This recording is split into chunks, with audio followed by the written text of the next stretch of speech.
When I was 21, I used to be home alone a lot at my parents' house. We lived on a quiet, upscale block that backed up to a little pond. Our neighbors were spaced out, and the other side of the pond connected to a small town park. The properties were big, definitely a wealthier part of town. At the time, I was still in college, but my parents owned multiple homes and traveled often, so I ended up having the house to myself a lot. This happened on a random summer night. I can't remember if it was a weekend or a weekday, but since I was home, it was probably just a regular weeknight. I was sitting in the back sunroom, watching TV. That was my favorite room in the house. During the summer, it always caught the breeze just right with the windows open. I was curled up in the corner of the couch, right by the corner window, when I heard splashing coming from the pond outside. At first, I ignored it. Could have been ducks or geese. Sometimes they'd fight and make a lot of noise. But the splashing didn't stop. Eventually, I lowered the TV volume and leaned closer to the window. I even pressed my ear against the screen. The splashes were too heavy to be from birds. They sounded human. I stepped outside onto the deck and listened. That's when I heard something that made my skin crawl. Humming. A man's voice. Someone was in the water, swimming, humming to himself. Each house on the pond technically owns their section of the water, so this guy was trespassing. I stepped back inside, flipped on the backyard lights, and instantly the splashing and humming stopped. Whoever it was had definitely seen me. For a second, I wondered if maybe it was a neighbor going for a swim, but no one ever swam in that pond. It just wasn't something people did. Still, whether it was a neighbor or not, I wasn't about to go out there and confront whoever it was. I locked the door and turned off the lights. I texted my brother who was away at college, but he didn't respond right away. I tried to focus on my show again, but it wasn't working. I kept glancing at the windows, which now reflected only darkness. Then I thought I heard something on the deck.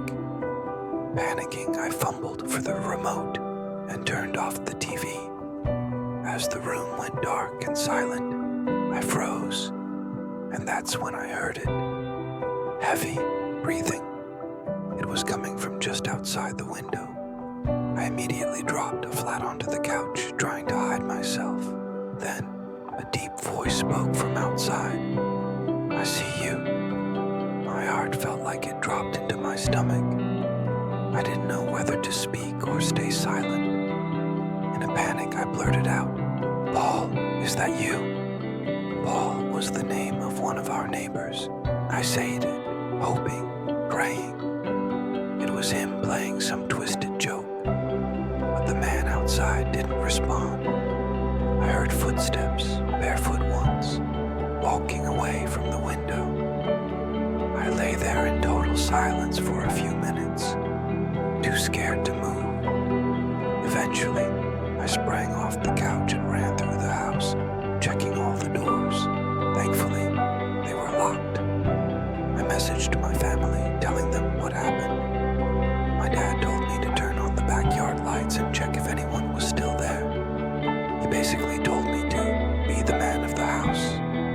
So, I did. I grabbed a big kitchen knife and looked through the window. The backyard looked empty, so I stepped outside. That's when I saw them. Wet footprints across the deck. Bare feet. The prints had started to dry, but they were clearly fresh. I followed them around the deck, and that's when I saw something I'll never forget. Just over the edge of the deck, from the ground below, I saw the top of someone's head. Their forehead, their eyes, they were staring right at me. He must have heard me coming and was waiting, watching. We made eye contact. Then he turned and ran. That's when I finally called 911. I locked myself inside until the police arrived. When they did, I felt a little safer, but the whole situation was terrifying. They asked if we had any enemies, any disputes with neighbors, or anything suspicious going on. But no, we didn't. The cops did a sweep of the property, didn't find anyone, and left. That night, I shut and locked every window and ran the air conditioning instead. When I woke up the next morning and saw sunlight streaming in, I felt like I could finally breathe. As far as I know, that man never came back, and we still have no idea who it was. I have a dog that I walk 3 times a day, once in the morning, again in the afternoon, and finally at night. Every time, we take the same route, out through our driveway and into the cul-de-sac parking lot of the condo complex where we live. This detail will matter in a moment. For whatever reason, I always take the night walk pretty late. It's just been a habit since I got him. And until recently, it was never a problem. One night we set out on our usual route. I had my flashlight with me because the parking lot isn't lit at all, and I was listening to music with just one earbud in, just in case I needed to hear something. Good thing I did. As we approached the parking lot, I noticed something. At first, subconsciously, a voice coming from ahead of us. I didn't process it right away because I was zoned out, caught up in my music. But then, it clicked. I stopped, pulled the AirPod out, stood completely still. I waited to see if I'd imagined it, but then I heard it again. A voice. I couldn't make out what it was saying, and I couldn't see anyone ahead. Still, I did the dumb thing. I kept walking cautiously, assuming maybe it was nothing. A few steps later, I stopped again, now standing near the parked cars in the lot. I shined my flashlight around, sweeping across the darkness, and then I heard it again. A muffled voice, a child's voice. It said just one word. Help. My heart dropped. I froze. I started scanning with my flashlight again, frantically this time, trying to pinpoint where the sound had come from. There was no kid in sight, no adult, no one, just me and my dog, who seemed totally unfazed and was busy sniffing the bushes. Then I heard it again, 3 more times. Help, help, help. Each time, the voice came from my left, near the parked cars. Now I was panicking. I wasn't imagining it anymore. I knew I wasn't. Because this time, my dog's ears perked up and he looked in the same direction I was facing. That's when it hit me, just how off this felt. The voice didn't sound entirely like a child. It was hard to explain, but it was like a mix between a kid and an adult. Almost as if someone was trying to mimic a child's voice, but not quite pulling it off. Even creepier, the tone never changed. No panic, no urgency, no emotion. Just a flat, muffled help every time. Like it was on a loop or being repeated without any real meaning. That was enough for me. My dog and I ran straight home. I tried to explain it all to my mom. She didn't know what to make of it either. I suggested we call the cops, just in case someone actually needed help, but she didn't think it was necessary. Still, I couldn't shake it. Why was the voice muffled? Was someone hidden in one of the trucks or SUVs? Or was it something worse? Something pretending to be in need just to lure me in closer? I still don't have an answer. And I try not to think about it too much, because every time I do, I get that same unsettled feeling in my stomach. This picture shows the spot where I stopped and took out my AirPod to listen. That's where I first heard it, off to the left. I got closer, and that's when the voice repeated again, clearer, but still muffled, always from that same direction. Some people might assume it came from one of the condos on the right, but I know what I heard. It was in the lot, near the cars, right where my dog and I were standing. At the time, the vehicles parked there were mostly large trucks and SUVs, tall enough to block the view of anything behind or under them. I never figured out what it was. What I'm about to tell you is the reason my parents moved out of a house that had been in our family for 3 generations.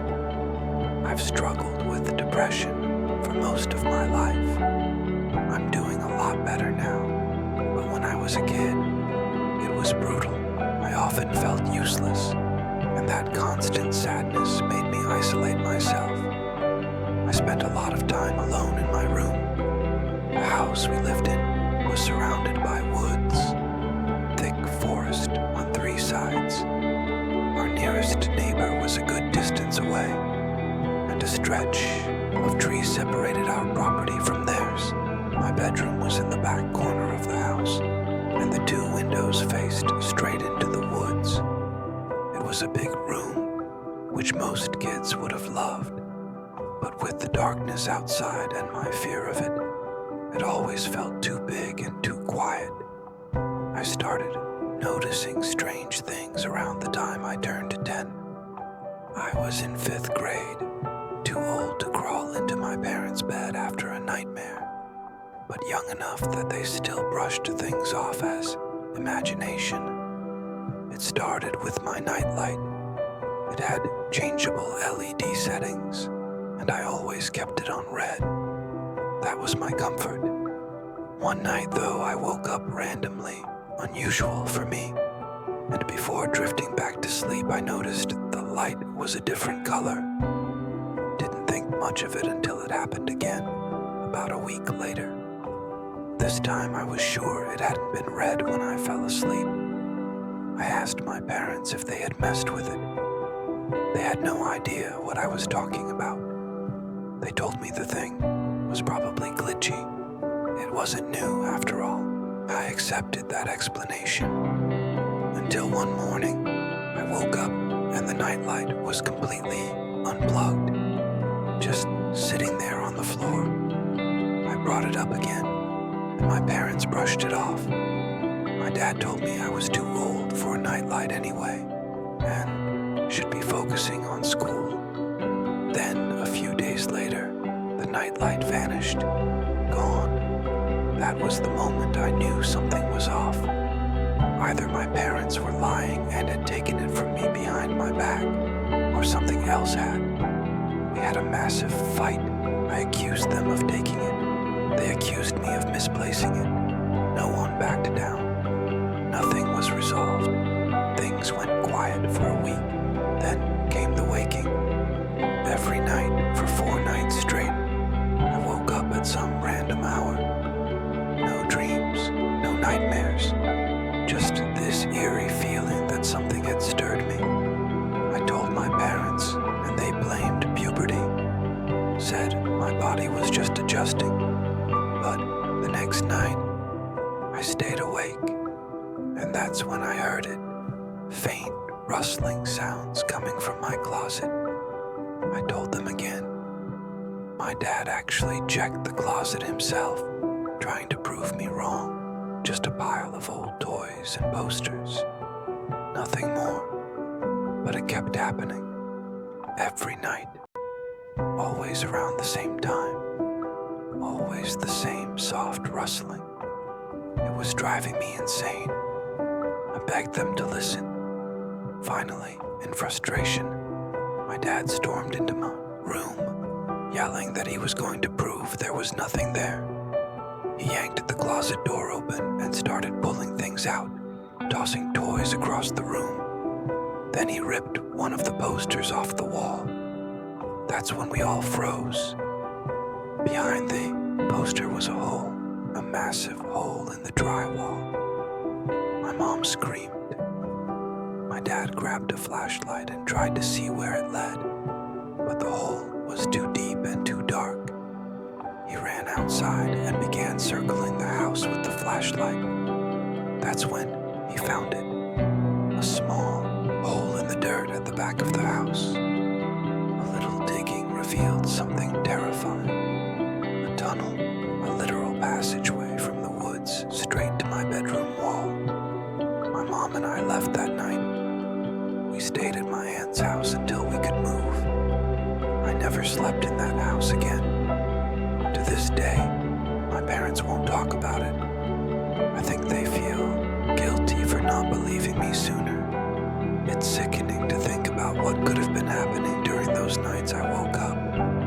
That someone may have been inside my room, watching me sleep, for over a month. I still don't know what they wanted, and I probably never will. But if your kid tells you something that sounds strange or impossible, believe them. My name's Leo, and to be completely honest with you, I'm kinda lost right now. I won't get into everything, but let's just say my family situation has been horrible for years. For the past 3 years, I've done everything I can to avoid going home. My close friends from high school have all started changing into people I barely recognize, and my hometown feels like it has nothing left to offer me. I'm about to be a senior in college, and I honestly have no idea what I'm going to do with my life after that. But enough with the sob story. Last year I ended up in Berlin. I think I was searching for something, maybe a sense of direction, maybe just trying to feel like I belonged somewhere. I remember the name of the bar I was out in, Ruya. I was there alone, but that's nothing new for me. As the night wore on, I decided to call it. I reached into my pocket, and my apartment keys were gone. Just my luck. I stumbled out of the bar and walked back to the apartment anyway. It was totally locked up, and it was way too late to get a replacement key. I'm not sure what most people would do in that situation, but me, I just started looking for a place to crash for the night. Then it started raining.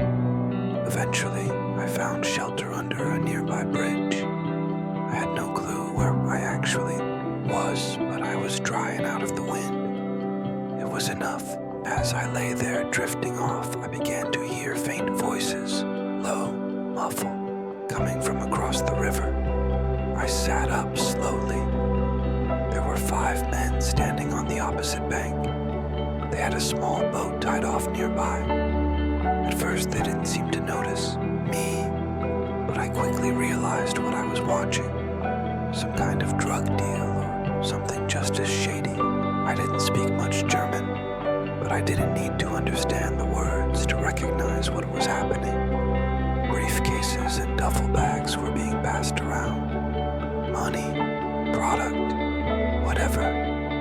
I thought about leaving, but I didn't want to draw attention to myself. So I just stayed perfectly still, hoping it would be over quickly. Then one of the men shouted something loud, angry, and pulled a gun on another guy. Everything went silent. The man with the gun stepped forward, yelling. The other guy threw his hands up and started talking fast, panicked. It looked like a setup. Then they stripped him, took his clothes, everything he had. That was enough. I stood up quietly, trying to sneak away, but someone must have seen me. One of the men shouted something that translated roughly to, "There's someone there," and I ran. I didn't look back. I didn't stop. They were yelling, and I heard "Don't shoot" in German, like they were arguing whether to fire at me. I didn't care. I ran until I was sick, until my legs gave out and I collapsed. They didn't catch me, but they easily could have, And sometimes I still think about that, how close I came to dying, how one decision could have changed everything. I don't know what it is, but I feel like I've been running my whole life. It was a normal Friday at my high school.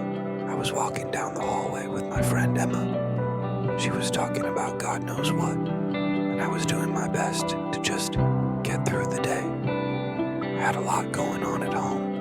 My foster parents weren't exactly kind people, and school wasn't much of an escape either.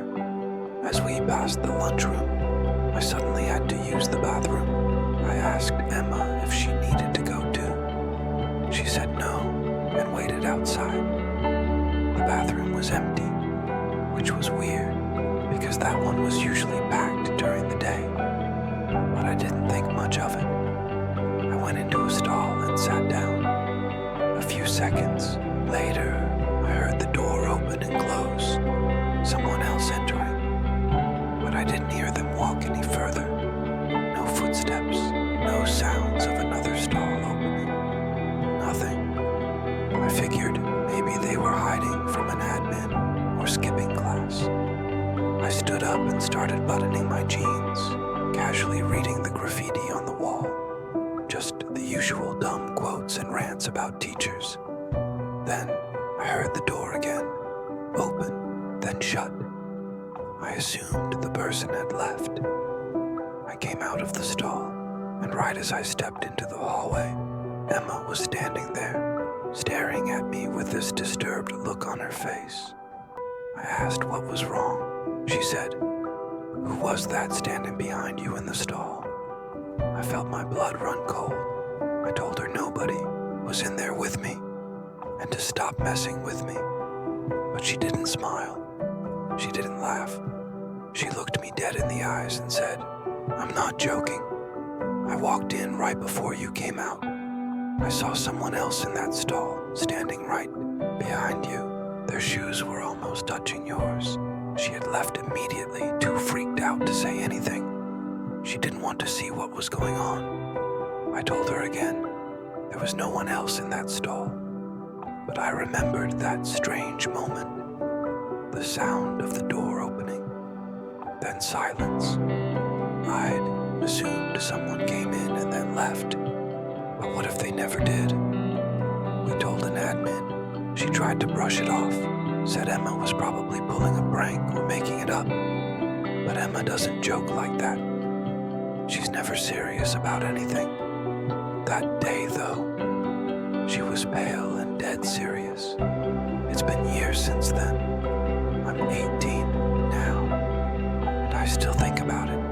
I don't know who or what was in that stall with me, but I know I wasn't alone. This happened a few years ago when I was living alone for the first time in a small town where I'd just landed my first real job out of college.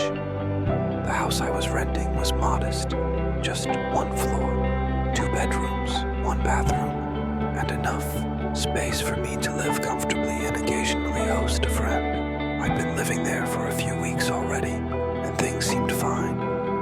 My landlord, who I'll call Michelle, was friendly and understanding. I got the impression she specifically wanted a female tenant, maybe for safety reasons, maybe for peace of mind. Anyway, I'll skip the boring details and get to the part that still gives me chills. It started with a knock. It was a regular work night. I was just relaxing at home when I heard a knock at the front door. I walked over, stood on the other side, and called out, "Who is it?" No response. I didn't open the door. It was late, and I wasn't expecting anyone. The whole thing felt off. The next morning, after I got ready for work, I opened my front door and froze. There was a sticky note taped to the storm door. It read, "Hello, beautiful." My stomach turned. I immediately thought back to the knock from the night before. This wasn't a coincidence. Someone had been outside my house, watching. I crumpled up the note and threw it away, trying to tell myself it was a one-time thing, a sick joke, something that would go away. That night there was another knock, earlier this time. I was in the kitchen cooking dinner when it happened. I turned the heat down and slowly walked to the door. But this time, I didn't say anything. I just listened. There was no people, no way to look out without opening the door. And I wasn't about to do that. The storm door didn't even lock. That was when I realized this wasn't random. Someone was stalking me. I called my parents. My dad, retired police, said that unless the stalker was caught in the act, the police wouldn't be much help. He told me not to answer the door at night, not to go outside after dark, and said if it continued, he'd come stay with me for a few days. The next morning I checked at the storm door. Another note. I like to watch you. I snapped a photo of it and sent it to my parents and to Michelle. I asked her if she'd had problems with any creepy exes or stalkers. She sounded genuinely shocked. She said she'd been in a long-term relationship for years and had never had anything like this happen. I wasn't totally convinced. That night after work, I taped my own note to the storm door. It read, "If you're looking for Michelle, she doesn't live here. She only rents this house out. If you continue coming here, I will report this to the police." Oddly enough, putting that up made me feel a little safer, like I'd taken control of the situation. That night I was tense, but nothing happened. I actually slept okay for once.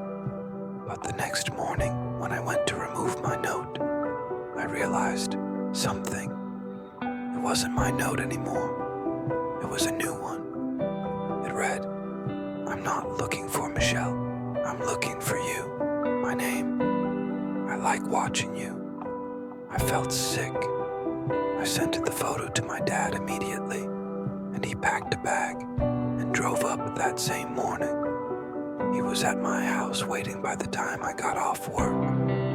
I barely made it through the day. My mind kept racing. I even started wondering if someone from work could be behind it, like that creepy guy Fernando, who always lingered too long at my desk. That night, my dad and I waited until late to call the police. We figured the guy might already be lurking nearby, and we wanted him to see the police show up. Only one officer came. Busy night, I guess. But my dad, being a retired cop, definitely helped get the situation taken seriously. The officer took our report, and after he left, my dad stayed outside on the front stoop for hours. I went to bed, but I didn't sleep much. Whoever had been tormenting me didn't come back that night. I moved out as soon as I could pack up. Michelle was understanding and didn't fight me on breaking the lease. Thankfully, I never heard from or saw that stalker again. They didn't follow me to my new place, which made it seem unlikely it was someone from work. So I'll probably never know who it was, but I'll never forget how helpless I felt in my own home, and how terrifying it is to know someone was watching me from the shadows, writing me notes in the night. I've been a daily smoker for years. I know it's a bad habit, and before you judge me, know that I've actually started seeing a therapist to quit. Progress has been slow, but I'm trying. On top of that, my sleep schedule is completely out of sync. I stay up late, sleep in, and rarely see the morning light. All of this is relevant to something strange that's been happening. It began a few months ago, while I was standing on my balcony late at night, smoking like usual. My neighborhood is pretty secluded. The houses are spaced far apart, but there's one neighbor I can see into from the balcony if I look over the fence. Not that I go out of my way to snoop. One night I noticed a black van parked in front of his house. It stood out because he usually only has a navy blue BMW in his driveway. The van was there again the next night. I got curious, not suspicious, just interested. Over the next few days, I kept an eye on the van, like a harmless little game. Then, one night around 5 a.m., I saw something that caught me off guard. My neighbor came out, which I had never seen before, and carried a long, bulky bag to the van. It looked heavy. He loaded it up and drove off.